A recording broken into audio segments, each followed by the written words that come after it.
कार्यक्रम के पुण्यार्जक हैं श्री कंवरलाल जी महावीर प्रसाद जी, पाटनी, मदनगंज, किशनगढ़, राजस्थान।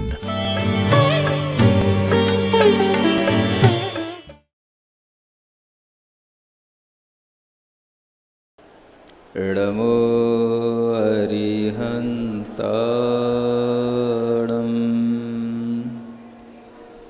दोनों हाथ ऊपर, हथेलियाँ मिली हुई। ओम अरहं नमः, ओम अरहं नमः, ओम अरहं नमः, ओम अरहं नमः, ओम अरहं नमः। प्रार्थना मुद्रा। नमो सिद्धाणं, ओम अरहं नमः, ओम अरहं नमः, ओम अरहं नमः, ओम अरहं नमः, ओम अरहं नमः। प्रार्थना मुद्रा। नमो आयिर्याणं, ओम अरहं नमः, ओम अरहं नमः, ओम अरहं नमः, ओम अरहं नमः, ओम अरहं नमः। प्रार्थना। नमो उवच्छायाणं,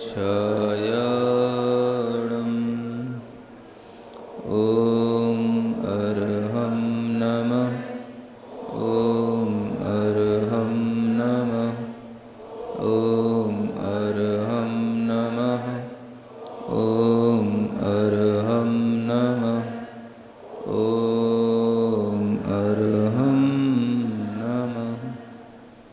प्रार्थना मुद्रा। नमो लोये सवसाहूणं,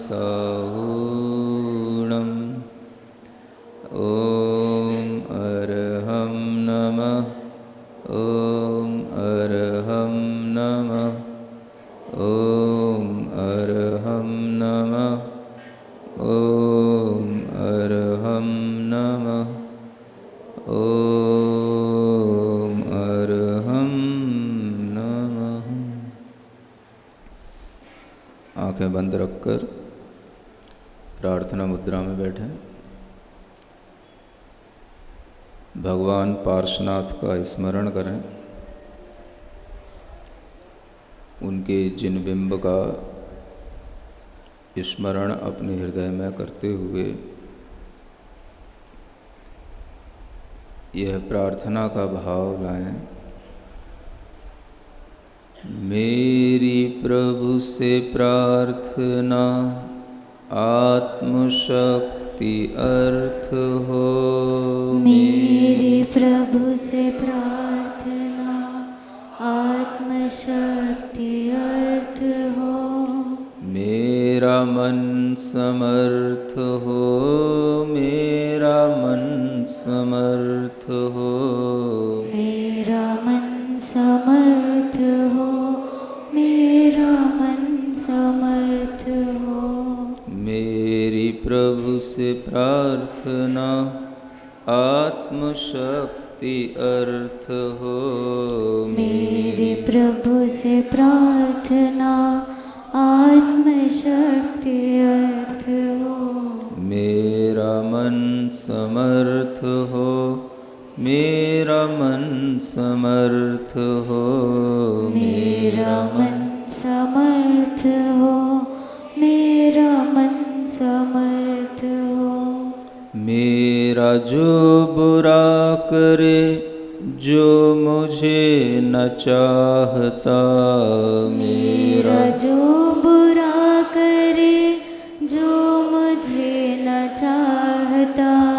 मेरी बात को सदा जो द्वेष से नकारता, मेरी बात को सदा जो द्वेष से नकारता।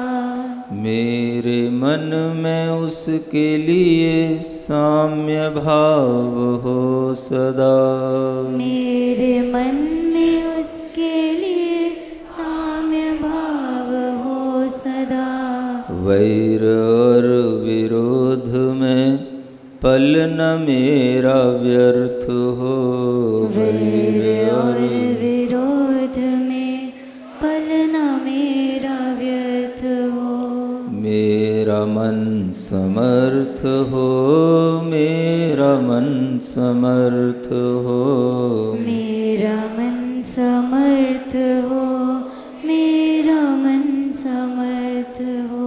ओम अर्हं नमः, ओम अर्हं नमः, ओम अर्हं नमः, ओम अर्हं नमः। ओम अर्हं नमः, ओम अर्हं नमः, ओम अर्हं नमः, ओम अर्हं नमः। ओम अर्हं नमः। भगवान पार्श्वनाथ की इस कथा का श्रवण करने के लिए मंगलाचरण करते हैं। मोह महातम दलन दिन, तप लक्ष्मी भरतार।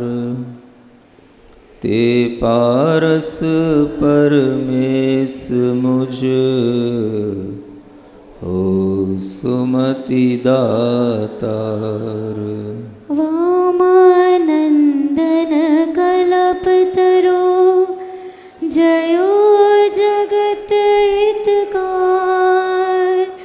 मुनि जन जागी आस करी, जाचे शिव फल सार। मंगल भवन अमंगल हारी, पारसनाथ जगत हितकारी। सुख संपत सब ही घर आवे, जो भवि जन पारस गुण गावे। सुख संपत सब ही घर आवे, जो भवि जन पारस गुण गावे। पार्श्वनाथ भगवान की यह कथा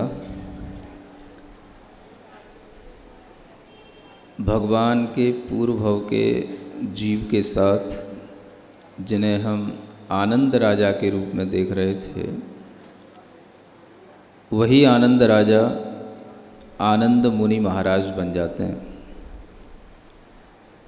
और वह अपने जीवन में अपने नाम को सार्थक करते हुए, आनंदित होते हुए 10 धर्मों का पालन करते हैं। जिन 10 धर्मों का पालन करने का अभ्यास आप लोगों ने 10 दिन में किया है, उन्होंने उस अभ्यास को अपने जीवन का अंग बना लिया और वह प्रति समय वह अभ्यास करने में रत हैं। ऐसे वह आनंद मुनि महाराज हैं, जिन्होंने धर्म को ही आनंद का विषय बना लिया। अभी तक वह राग रंग को, भोगों को आनंद का विषय बनाए थे, अब उन्होंने धर्म को ही आनंद का विषय बना लिया। आप लोग विचार करें कि धर्म में भी कोई आनंद हो सकता है क्या? आप लोगों ने 10 धर्म कर लिए तो ऐसा लगता है महाराज बहुत कर लिया, अब तो ऐसी थकान है, ऐसी थकान है कि 2-4 दिन आप कहना नहीं महाराज कि अब कोई प्रवचन होना है। फिर भी आप लोगों को शाबाशी देना पड़ेगी कि आप 1 दिन के उपरांत ही पुनः उपस्थित हो गए हो।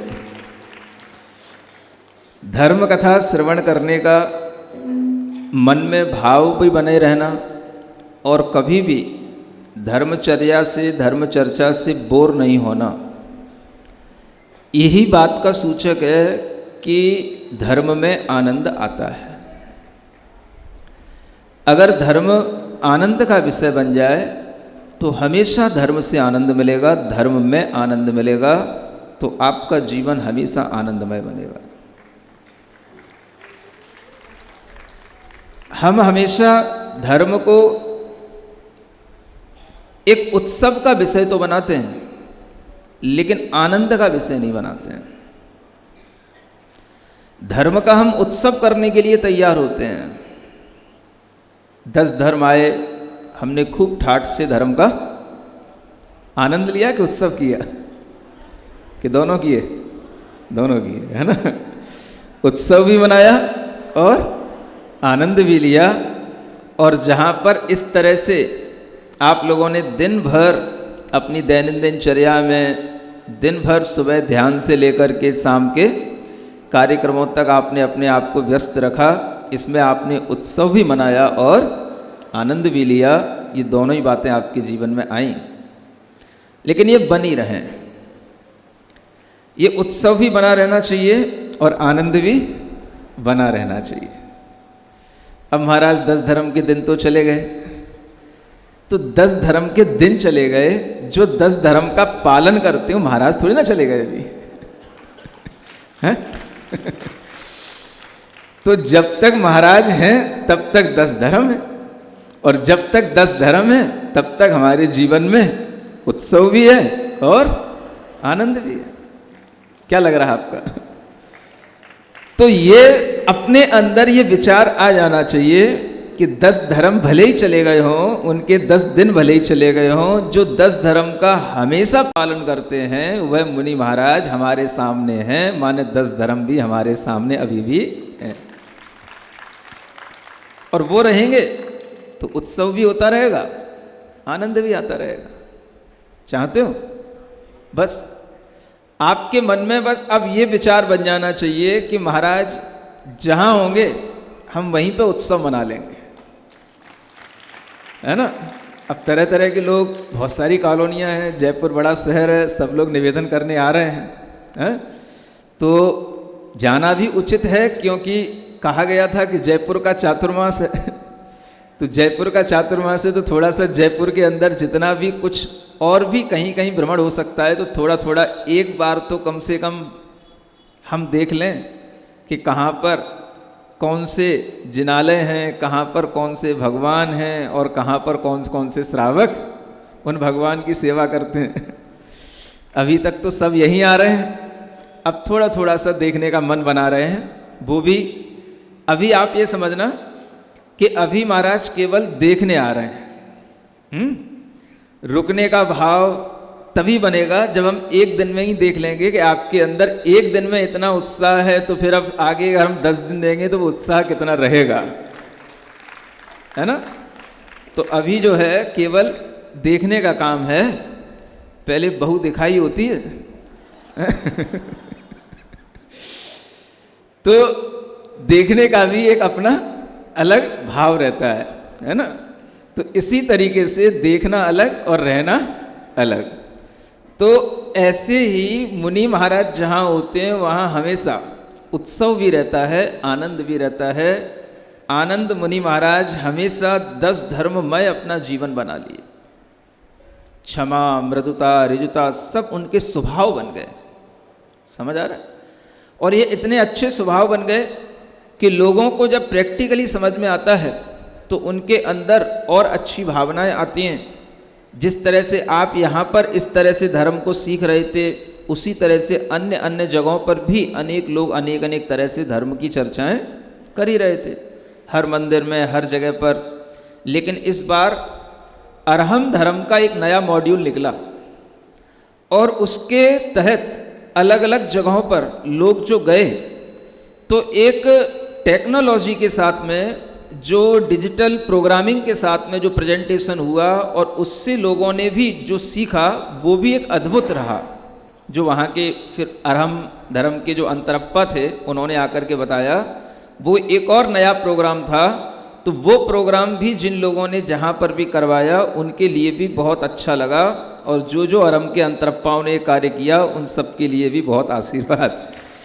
कि जहाँ पर हम नहीं पहुँच सकते हैं वहाँ पर भी उन्होंने इस तरह से सुबह से लेकर शाम तक ध्यान आदि सब कुछ अच्छे ढंग से कराए, सीखे और दूसरे लोगों को लिए लाभान्वित किया।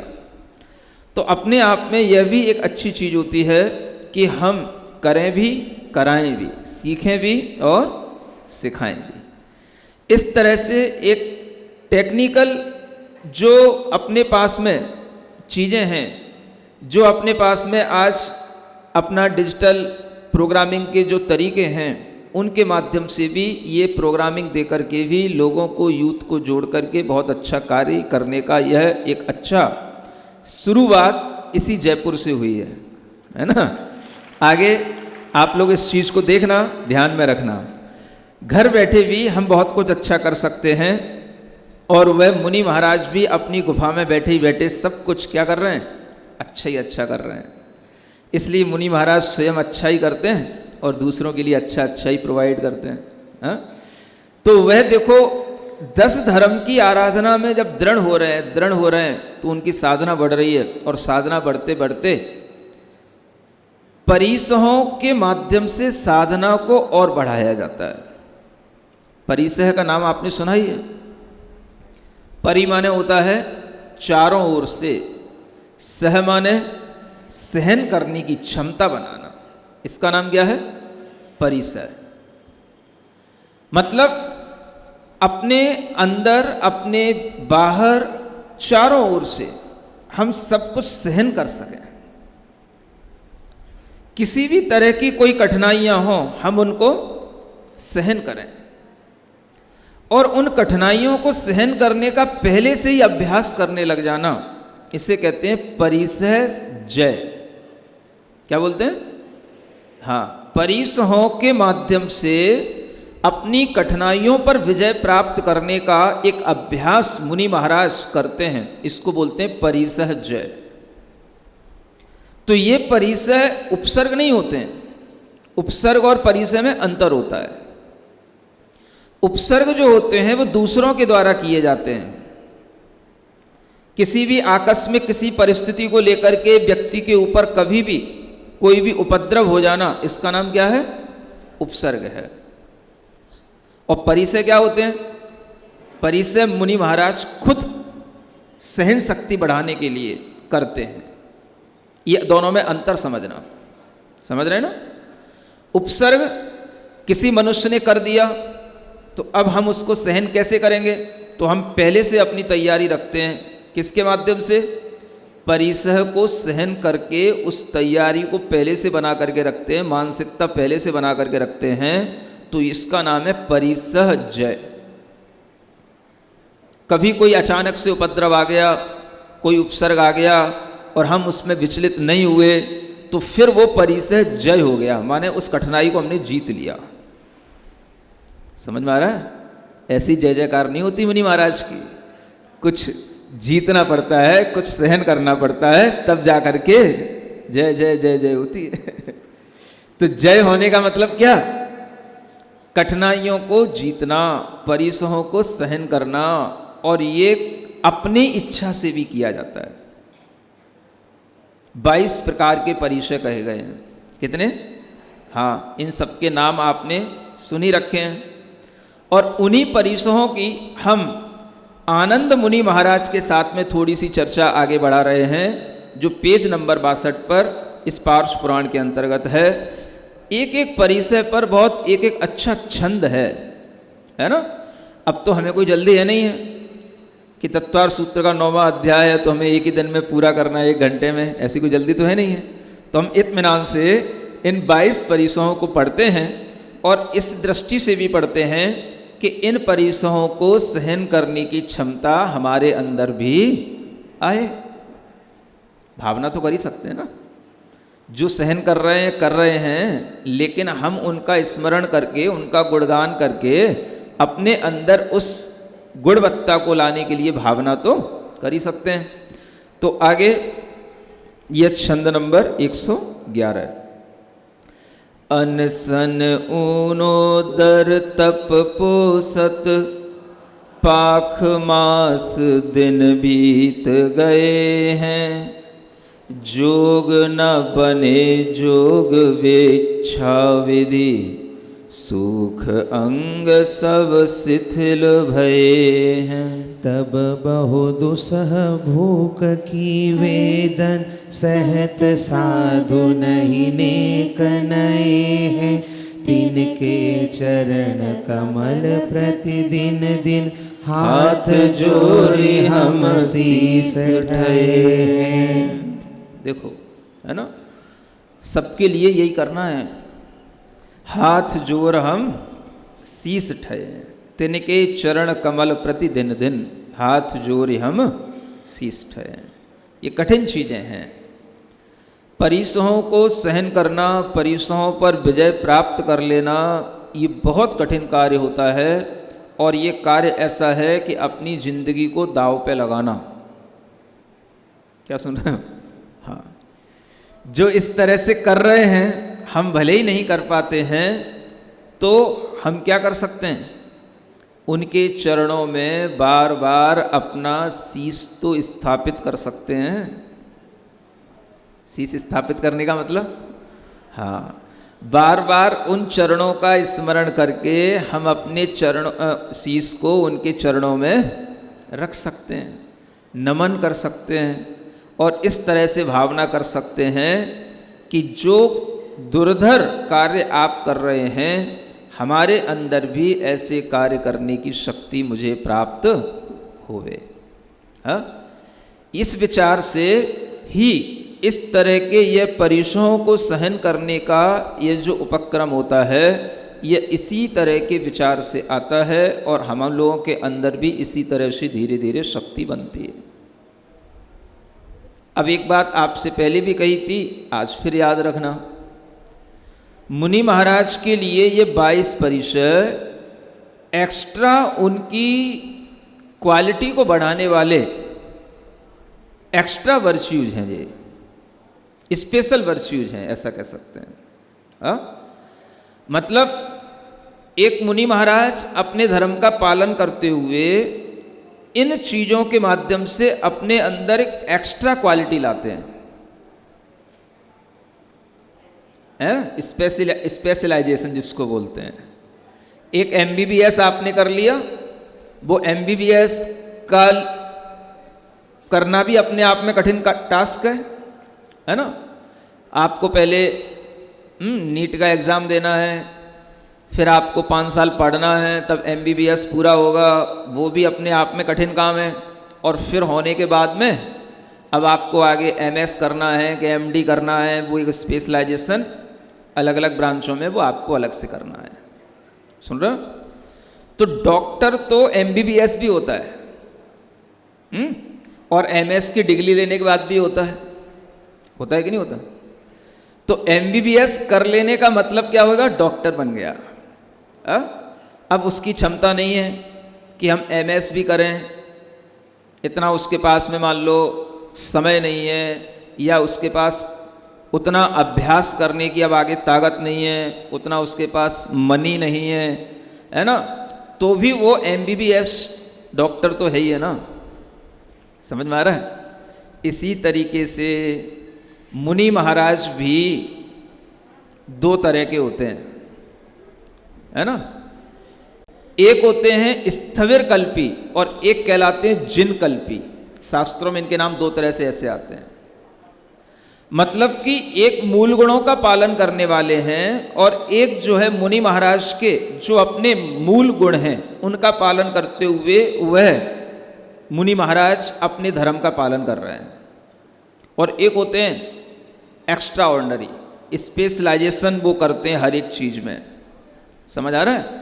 तो वो बड़ी शक्ति के माध्यम से होता है। सहनन अच्छा हो, समय अच्छा हो, और किसी भी तरीके से सहनन इत्यादि इतना अच्छा भी रहता है कि अकाल में मरण करने के चांसेस ना हो। नहीं समझ आ रहा? कई बार ऐसे मुनि महाराज होते हैं जो अपनी तप की शक्ति को ऐसे बढ़ाते चले जाते हैं कि जितना वो अपनी तप की शक्ति बढ़ाएंगे उतना ही उन्हें तप करने की शक्ति और मिलती जाती है। सुन रहे हो? आपने कभी रिद्धियों के नाम पढ़े हो, नमो तत्तवाड़म, मतलब तप्त रिद्धि के धारक जो मुनि महाराज होते हैं उनके अंदर ऐसी शक्ति आ जाती है, वो जितना ज़्यादा तपेंगे उतना ही ज़्यादा उनकी रिद्धि बढ़ेगी, और जितनी रिद्धि बढ़ेगी उतनी ज़्यादा तप करने की शक्ति बढ़ेगी। और ऐसे ऐसे ही मुनि महाराज होते हैं जो ये सब करते करते आगे आगे उसी जीवन में केवल ज्ञान भी प्राप्त कर लेते हैं। अब आज ऐसी शक्तियां हैं नहीं। आज अगर जरूरत से ज्यादा कुछ किया जाए तो 2 दिन में ही ढेर हो जाएगा आदमी, अकाल मरण का ग्रास बन जाएगा। इसलिए ये जो किए जा रहे हैं, ये करने वाले लोगों की शक्तियों को देख करके हम इनको अब क्या कर सकते हैं, नमन कर सकते हैं।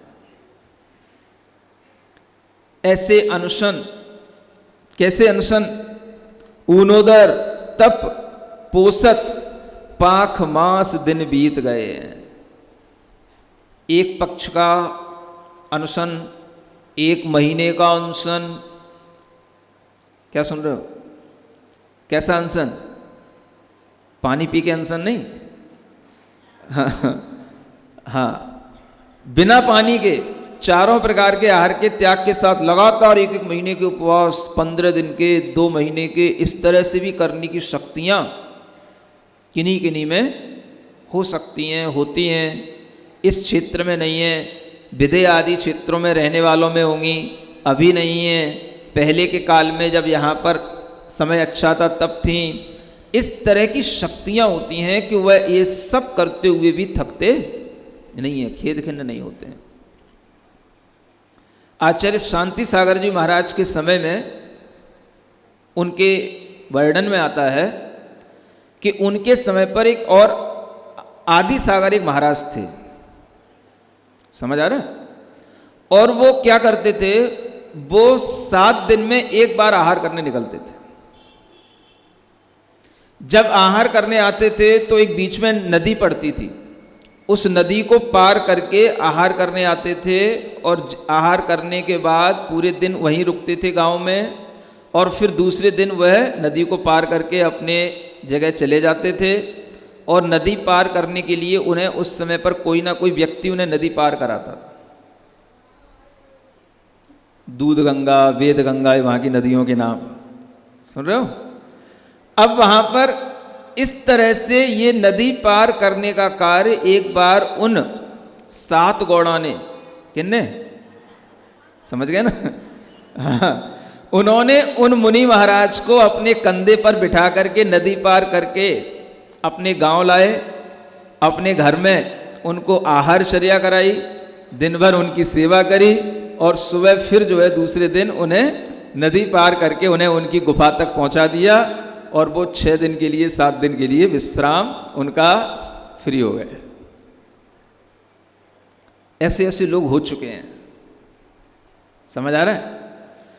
अब ऐसे भी मुनि महाराज होते हैं जो यहां लिखा है कि अनशन ऊनोदर तप से पोसत, तप से पुष्ट होते हैं। अपन तो खा पी के पुष्ट होते हैं, तप में सूखते हैं, नहीं समझ में आ रहा है? और इनके पास ऐसी शक्तियां होती हैं, जितना तप करते हैं इतना पुष्ट होते हैं। सुन रहे हो कि नहीं? उल्टा है सब कुछ। तब होती है इनके पास में ये परिसर सहन करने की शक्तियां। ये इनके अपने आप में ऐसे ही डिग्रियां हैं, इन्हें उत्तर गुण कहा जाता है। और ये डिग्रियां उसी तरह से ऐसे MS MD अलग से की जाती है।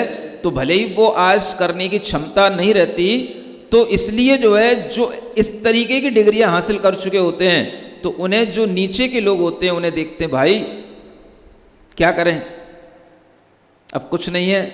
एक सिंपल से कोई MBBS किए हुए अगर उसके सामने कोई MD आ जाएगा तो सलूट तो मारेगा ही, समझ आ रहा है ना? तो इसी से उसका रेस्पेक्ट होगा, तो उसके अंदर भी अपने आप ये क्वालिटी धीरे धीरे आती है। तो ऐसा ये तप होते हैं, इसमें परिशय मुनि महाराज सहन करते हैं, और वह सहन भी आराम से करते हैं, प्रसन्नता से। ऐसे नहीं कि पड़े हैं, 1 महीने के उपवास किए हैं तो अब उठा नहीं जा रहा, कि सामायिक के लिए बैठा नहीं जा रहा, कि चला फिरा नहीं जा रहा, ये हालत समझ आ रहा है। अपन एक उपवास करने के बाद में चलना फिरना, हालत खराब हो जाती है। और वो एक एक महीने के उपवास में भी उन्हें कोई फर्क नहीं पड़ता।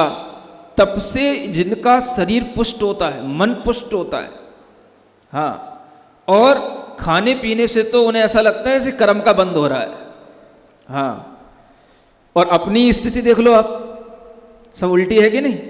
इसलिए ऐसे मुनि महाराजों को स्मरण करके, इनके गुणगान करके, इनके चरणों में अगर हम नमन करते हैं भाव सहित, तो हमारे अंदर भी कुछ तप करने की भावनाएं पैदा होती हैं।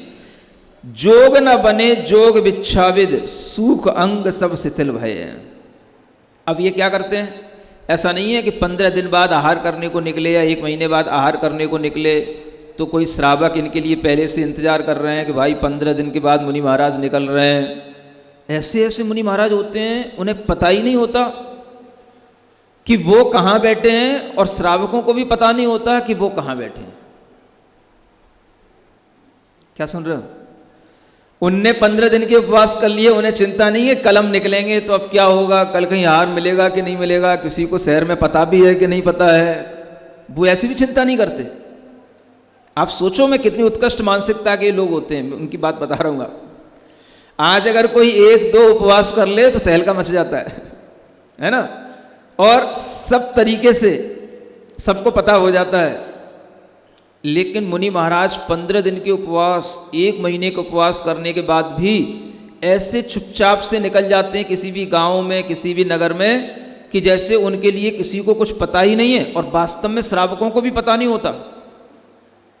कोई हल्ला कौन करे, उनके पास ना श्रावक रहते हैं, उनके पास ना और कोई लोग रहते हैं जो उन्हें आपस में बताएं कि 15 दिन के बाद महाराज पारणा को उठेंगे, तैयारी रखना। किसी को कुछ पता नहीं। और वह मुनि महाराज उठ गए, आहार करने के लिए निकले। अब उसके लिए ऐसा नहीं है पहले से लोग तैयार खड़े हैं, स्वामी नमोस्तु नमोस्तु नमोस्तु। घर घर जाना होता है। क्या सुन रहे हो? आजकल बहुत सरल हो गई ये सब विधियां और सुविधाजनक हो गया मुनि महाराज का धर्म। क्या होता है, घर घर, किसी के घर में पता नहीं शुद्ध भोजन बना है कि नहीं बना है, तो घर के अंदर तक मुनि महाराज पहले प्रवेश करते थे, आंगन तक चले जाते हैं। अब तो आंगन भी बचे ही कहाँ हैं, फ्लैट सिस्टम में आंगन वांगन होते ही कहाँ हैं। सब व्यवस्थाएं इसलिए बदल गई सब। पहले घर होते थे, आंगन होते थे, आंगन के बीच तक मुनि महाराज पहुंच गए। उनकी मुद्रा देख करके जो भी श्रावक होते हैं, अगर वो समझ लेते हैं कि महाराज आंगन तक आए हैं, और वो पहले से उनके यहाँ पर अगर कुछ रहता है, शुद्धि से कुछ बना हुआ, शुद्धता पूर्ण तरीके से कुछ रहता है, तो वह उनका उसी समय पड़गान कर लेते हैं, आहार हो जाते हैं। और नहीं है तो श्रावक भी संकोच करके रह जाता है, नहीं अपने यहाँ तो कुछ अभी है ही नहीं है। मौर्य महाराज आ भी गए तो बस वो आएंगे और देख करके चले जाएंगे। योग बनना किसका? भिक्षा विधि का। ये होता था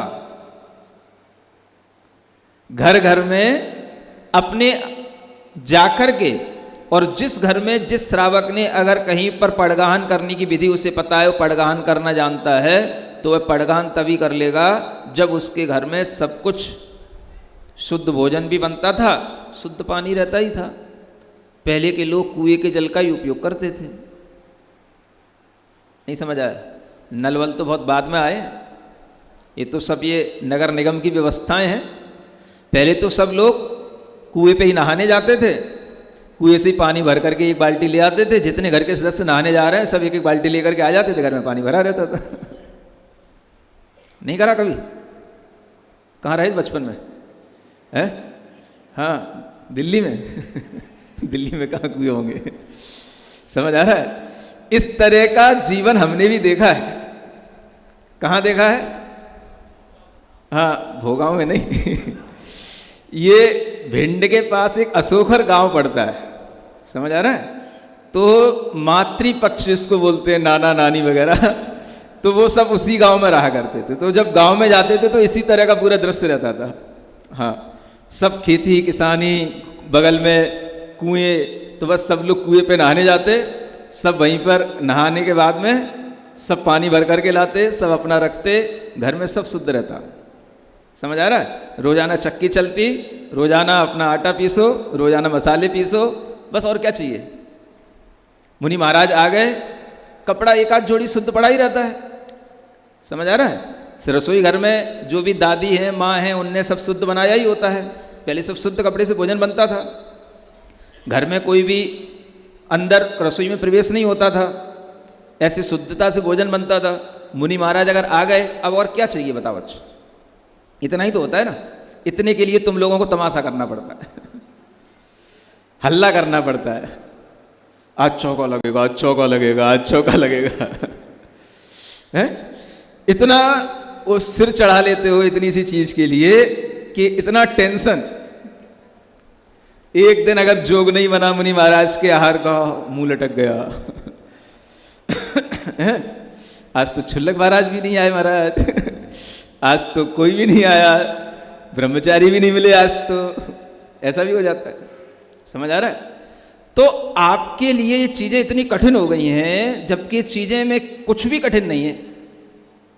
पहले घर घर में इस तरह से सुविधाएं इतनी बनी रहती थीं, घर बड़े होते थे, आंगन खुला हुआ रहता था, प्रकाश पूरा रहता था, और चूल्हे पर इस तरीके से अंगीठियों पर भोजन बनते थे। घर की एक महिला शुद्ध भोजन बनाती थी, शुद्ध कपड़े पहन करके, नहा धो करके, और क्या चाहिए।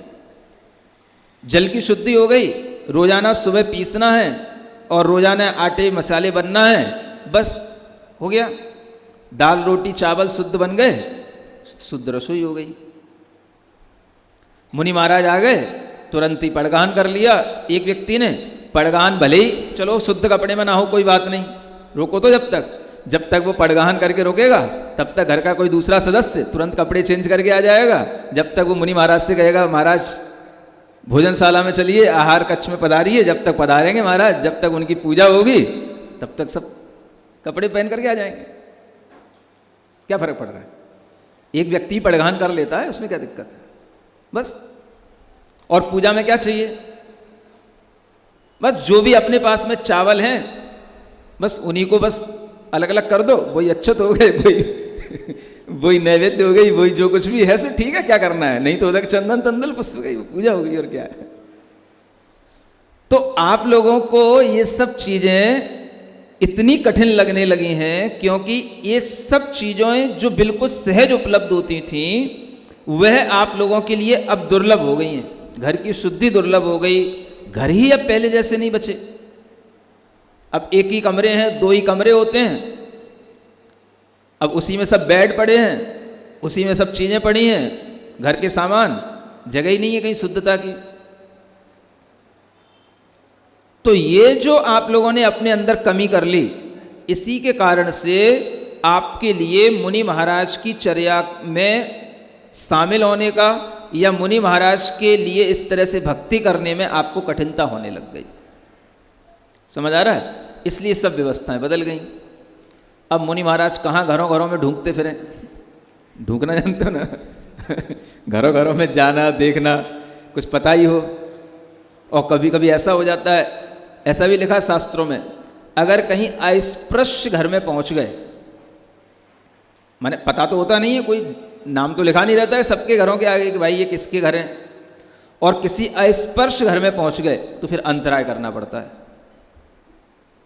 समझ रहे हो ना? अस्पृश्य कुछ इस तरीके के कारोबार करने वाले लोग हैं, अगर कहीं उनके आंगन में पहुंच गए और पता पड़ा कि इस तरीके के लोग हैं यहाँ, तो फिर अंतराय भी हो जाता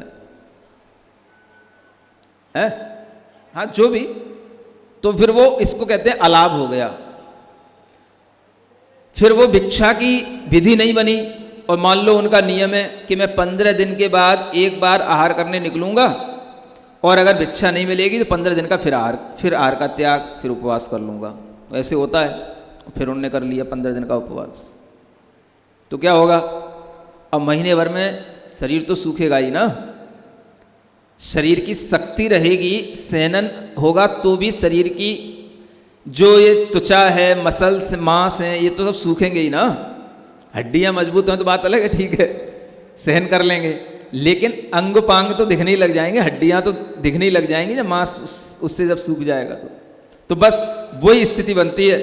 तब दुस्सह भूख की वेदन सहत साधु नहीं नेक नए हैं। देखो पेट में तो आग लगेगी ही ना, नहीं समझ में आ रहा है? शरीर में भले ही शक्ति हो लेकिन पेट में भूख तो रहेगी ही, आग तो लगेगी ही। इसको आग कहते हैं, पेट की आग। कौन सी आग है? हाँ, जठरा नल बोलते हैं इसको, जठराग्नि। हाँ, बिना अग्नि के भोजन नहीं पचता। तो ये अनल होती है, अनल माने अग्नि, पेट में आग लगी होती है, इसलिए उसके ऊपर ये सब स्वाहा स्वाहा करना होता है, तब वो आग शांत होती है, तब ठंडक मिलती है।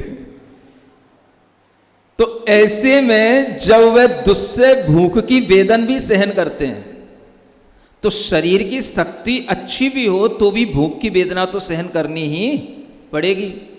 भूख लग रही है लेकिन फिर भी भोजन नहीं करना, ये उनकी अपनी मानसिकता के कारण से होता है, ये उनकी अपनी तप की करने की मानसिकता की शक्ति के कारण से होता है। फिर भी वह सहत माने सहन करते हैं, नहीं नेक नए हैं। नए माने, नेक माने कुछ नहीं जानते आप लोग? नेक माने थोड़ा थोड़ा भी वह अपनी चर्या में शिथिल नहीं होते हैं। नए माने ऐसा नहीं कि गिर पड़े, है ना, झुक गए और भैया हमसे नहीं हो रहा, पड़े हैं, ऐसा नहीं है। थोड़े भी वे नमते नहीं हैं, थोड़े भी बिल्कुल ऐसे ही बैठे रहते हैं। समझ आ रहा है? खंबे की तरह थोड़ा सी भी वे नमन, नेक भी झुकते नहीं हैं। हाँ, ये यूपी में बोला जाता है, नेक नॉन डाल दो। हाँ, नेक माने थोड़ा। तो ये पंडित जी इधर ही थे यूपी आगरा के थे, भूधरदास जी, है ना। तो ये थोड़े से भी उनके अंदर कोई झुकाव नहीं आता शरीर में, ना अपने मन के परिणामों में कि भाई चलो ये छोड़ो छाड़ो, कुछ और दूसरा करते हैं, ये हमसे नहीं होता। ऐसी कोई भी उनके लिए चर्या के विषय में कोई शिथिलता नहीं आती। ऐसे साधु तिनके चरण कमल प्रतिदिन दिन, सुन रहे हो? ऐसे साधु जहाँ कहीं भी हो, भले ही इस क्षेत्र में ना हो, किसी क्षेत्र में हो, इस काल में ना हो, किसी काल में हो, उनके चरणों में हम क्या कर सकते हैं? हाँ, बस झुक झुक करके प्रणाम भी करते हैं, हाथ जोड़ करके उनके चरणों में सिर नवाते हैं। तो यही हमारे लिए बड़े पुण्य की बात है कि हम में इतनी बुद्धि तो आ जाए कि हम उनके भी चरणों में सिर झुका लें। हैं? अब जब हमें कुछ पता ही नहीं होता है तो हमें कहाँ सिर झुकाने के भाव होते हैं? अच्छा बताओ, जब तक हम ऐसी विशेषताओं के साथ मुनि महाराजों को नहीं जानते तो फिर हम कहाँ भाव करते हैं? पढ़ते सब रहते हैं। आजकल तो सिस्टम ही बना रखा है, सब लोग अभिषेक के समय पर नमो उग्र तवाड़म दित्त तवाड़म तत्त तवाड़म घोर तवाड़म सब पढ़ते जाते हैं, पता किसी कुछ होता नहीं है। समझ आ रहा है? ये ऐसी ही रिद्धियों के धारी मुनि महाराज का अगर एक क्षण भी हमें स्मरण हुआ है तो हमारे कर्म की निर्जरा हो जाती है, हमारे अंदर पुण्याश्रव होने लग जाता है। समझते हैं ना? इसलिए ये एक एक परिचय अपने आप में बहुत ही उनके शक्ति को, आत्मिक शक्ति को बढ़ाने वाला परिचय होता है, कर्म की निर्जरा कराने वाला होता है, जिसे हमने तत्वार सूत्र में पढ़ा था, तपसा निर्जरा च, है ना। तप के द्वारा ऐसे विशेष कर्मों की निर्जरा करते हैं, तब जाकर के आत्मा शुद्ध होती है। सुनते हो? 10 दिन में महाराज हमने तेला भी किया है, किसी ने 10 किए हैं, किसी ने 16 किए हैं, है ना। सबने किए तो हैं और सबने शक्ति भी बढ़ाई है। अब शक्ति बढ़ाने के बाद में अब कर्म की निर्जरा उस समय कर ली सो कर ली, अब अगली साल देखेंगे महाराज, 1 साल के लिए बहुत हो गया, है ना। हाँ, पावर गेन करके फिर आगे देखेंगे। अब हमारे अंदर इस तरह की शक्ति फिर आगे भी बनी रहे तो क्या कर सकते हैं हम इसी तरह से ऐसे परिचय सहन करने वाले मुनि महाराजों का स्मरण करते रहें। इसमें क्या लगता है अपने को? इसमें कौन सी कठिनाई हो रही है? भाई कठिनाई आप सहन करो, हम तो आपकी जय जयकार करके ही पर्याप्त है, हम अपने कर्मों की जय कर लेंगे। ये भी अपने अंदर विचार तब आता है जब हम ऐसा देखते हैं कि ऐसा भी होता होगा, ऐसा भी होता है। तब अपने को क्या लगता है? तब अपने को लगता है अपन ने इतना करके भी कुछ नहीं किया, इससे भी और बड़े बड़े करने वाले लोग होते हैं, इसलिए हमें किसी भी तरह से ऐसे तप करके भी हमारे अंदर कोई भी क्या नहीं है,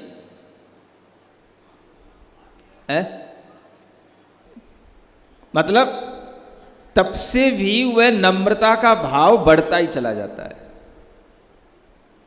यहां लिखा तप करके वो नेक नए हैं, नहीं नेक नए हैं। तो वो मुनि महाराज तो झुक नहीं रहे हैं, इसका मतलब ये नहीं है कि वो भीतर से नहीं झुक रहे हैं। मुनि महाराज तो भीतर से उनके अंदर जितना तप करते जा रहे हैं उतनी मृदुता आती जा रही है, उतनी वो और नम्र होते जा रहे हैं, लेकिन बाहर से वह बिल्कुल सीधे हैं। ये तप करने से अंतरंग में निर्मलता, कोमलता ये आती चली जाती है, बढ़ती चली जाती है। इस तरह से तप करने का जो अभ्यास है ये अपने आप में एक साधना बन जाती है। समझ रहे हो ना? साधना की प्रधानता वाला ही ये धर्म है। केवल ज्ञान से काम नहीं चलता, ज्ञान के साथ साथ हाँ साधना भी होनी चाहिए। साधना का मतलब ही ये तप करना। तो ये तरह तरह की साधनाओं के माध्यम से हम जब तप करने लग जाते हैं तो वो तप हमारे जीवन में अनेक तरह से हमें मजबूत बनाते हैं। तो ये कुछ शारीरिक भी होते हैं और कुछ मानसिक भी होते हैं। तो ये तप हमारे जीवन की शक्ति को बढ़ाते हैं। तो ये सब साधनाएं होती हैं। और अगर हम इसको साधना के रूप में करते हैं, साधना के मूड में आकर के करते हैं, तो इससे हमारे लिए बहुत हित मिलता है और ये साधना इसी तरह से बढ़ती चली जाती है। पहले कभी आप एक बार साधना कर लोगे तो दूसरी बार आपको फिर करने का मन बन जाएगा, फिर तीसरी बार फिर करने का मन बन जाएगा, है ना? तो ये साधना ऐसे ही बढ़ाई जाती है।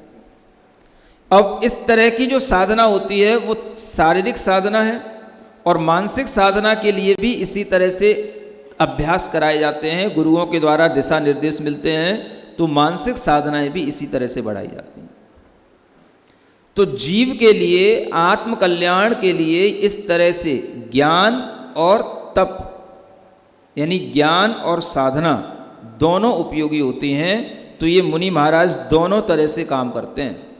अंतरंग में आत्म ज्ञान से भरपूर होते हैं, अपने शुद्ध आत्म ज्ञानामृत का पान करते हैं और बाहर से तपह साधना में युक्त रहते हैं। ऐसे ये मुनि महाराजों के परिचय अगर हम पढ़ते भी हैं तो हमें इन कठिनाइयों से भागने की ज़रूरत नहीं है। इन कठिनाइयों में घुस कर के, इनको समझ कर के, इन मुनि महाराज के बारे में जान कर के हमारे अंदर ये भाव आने की ज़रूरत है कि ऐसा भी होता है, तभी जाकर के केवल ज्ञान की प्राप्ति होती है ना? तो साधना का ये कोर्स बहुत बड़ा है, इससे ये समझ में आता है ना? इस जन्म में नहीं भी कर पाओ तो करना है, ये भी मन के अंदर विश्वास रखना और अपने जीवन में वह समय ढूंढना, निकालना कि जब हम इस तरह से करें, ये भी अपने आप में इन तपों का आदर करना ही कहलाता है। तो ऐसे यह मुनि महाराज के अंदर परिचय सहन करने की जो ताकत होती है वह धीरे धीरे इसी प्रकार की भावनाओं से आती है। ये आज हमने क्षुधा परिचय पढ़ा है। क्या उनसे पढ़ा? क्षुधा। क्षुत माने भूख की वेदना को सहन करना। थोड़ा थोड़ा अभ्यास काम आता है, तभी जाकर के तप के माध्यम से समाधि में भाव लगता है ना? ऐसी ऐसी स्थितियां बन जाती हैं जब डॉक्टर कह देता है अब आप कुछ खा नहीं सकते, भूख लगती है। हाँ, गले में नलियाँ डली हैं, मुंह में नलियाँ डली हैं, डॉक्टर कह देता है अब कुछ खा नहीं सकते, लेकिन वेदना तो भूख की होती है। अब ऊपर ऊपर से कितना डालोगे? तो वो वेदना को सहन करने के लिए इस तरह से अगर अपना अभ्यास रहता है तो ये सब कुछ समाधि में, संलेखना में काम आता है। और तभी ऐसा कोई व्यक्ति हिम्मत कर सकता है, भैया अब ये नलियों नालियों से क्या होना है, इन्हें सब अलग फेंको, जो होएगा सो होता रहेगा, हमें तो तुम बस ऐसे परिसरों के ये छंद सुनाओ। नहीं समझ में आ रहा है? ताकत किससे आएगी? अगर किसी को अंत समय में ऐसे छंद सुना दिए जाएं तो बता रहा हूं आपको कि कितना भी भीतर से वो शिथिल हो रहा होगा, उसके अंदर उसका बल जागृत हो जाएगा। ऐसे इन छंदों में ताकत आ जाती है। तो इसलिए इन चीज़ों का ऐसे उपयोग किया जाता है, इनको पढ़ करके अपने अंदर भावनाएं तैयार की जाती हैं और बल पैदा किया जाता है। ठीक है ना? तो इस तरह से आज हमने केवल एक ही परिचय पढ़ा है, आगे के समय में और भी पढ़ेंगे। आप लोग सुनने के लिए तत्पर रहें, है ना? अभी कथा चल रही है।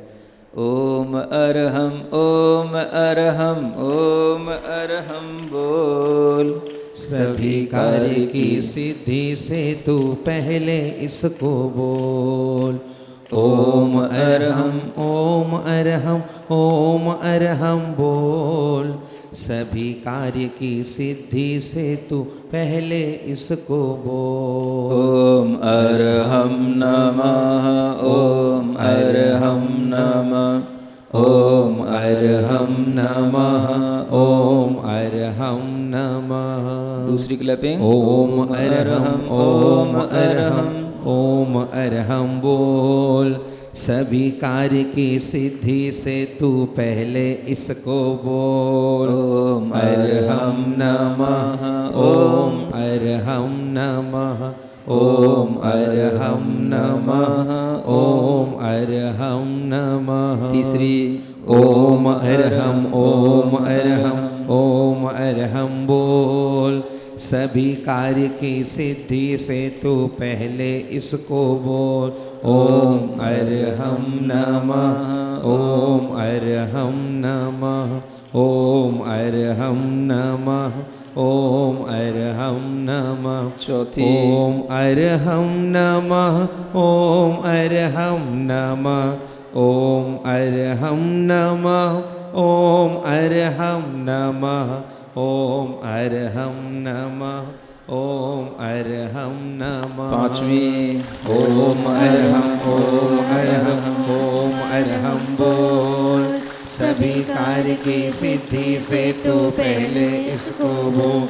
ओम अरहम नमः ओम अरहम नमः ओम अरहम नमः ओम अरहम नमः ओम अरहम नमः ओम अरहम नमः ओम अरहम नमः ओम अरहम नमः ओम अरहम नमः। इस कार्यक्रम के पुण्यार्जक हैं श्री कंवरलाल जी महावीर प्रसाद जी, पाटनी, मदनगंज, किशनगढ़, राजस्थान।